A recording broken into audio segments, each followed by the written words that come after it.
ચાલો ફેક્ટરીની વાત કરી છે તો એનું નામ બી કે એટલે નંબર જેવું છે તો એમ 4844 એ ફેક્ટરીનું નામ નંબર હતું.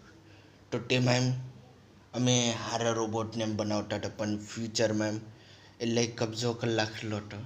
તો એટલે તે મુખ્ય ભાગ નહીં હતો, તે મુખ્ય ભાગને એમ બનાવતો હતો. એ ઓર પરફેક્ટ રોબોટને એમ બનાવતો હતો એમ. એટલે બધું એમ પોયરીનું નામનું બધું એમ હતું. તો પોયરા બી એમ હતા. તો તે લોકોનું પ્રોડક્શન બંધ કરી નાખેલું, ખાલી પોયરી લોકોનું. એ લોકો હરામી હતા, ખાલી લેડીઝને એમ હતું. તો મેં પૂછતો બી હતા એમ, પોયરા લોકોનું એમ કેમ બંધ કરી નાખ્યું અમને બંનેનું પ્રોડક્શન, મને ખાલી લેડીઝ જોઈતી હતી એમ કહેતો હતો.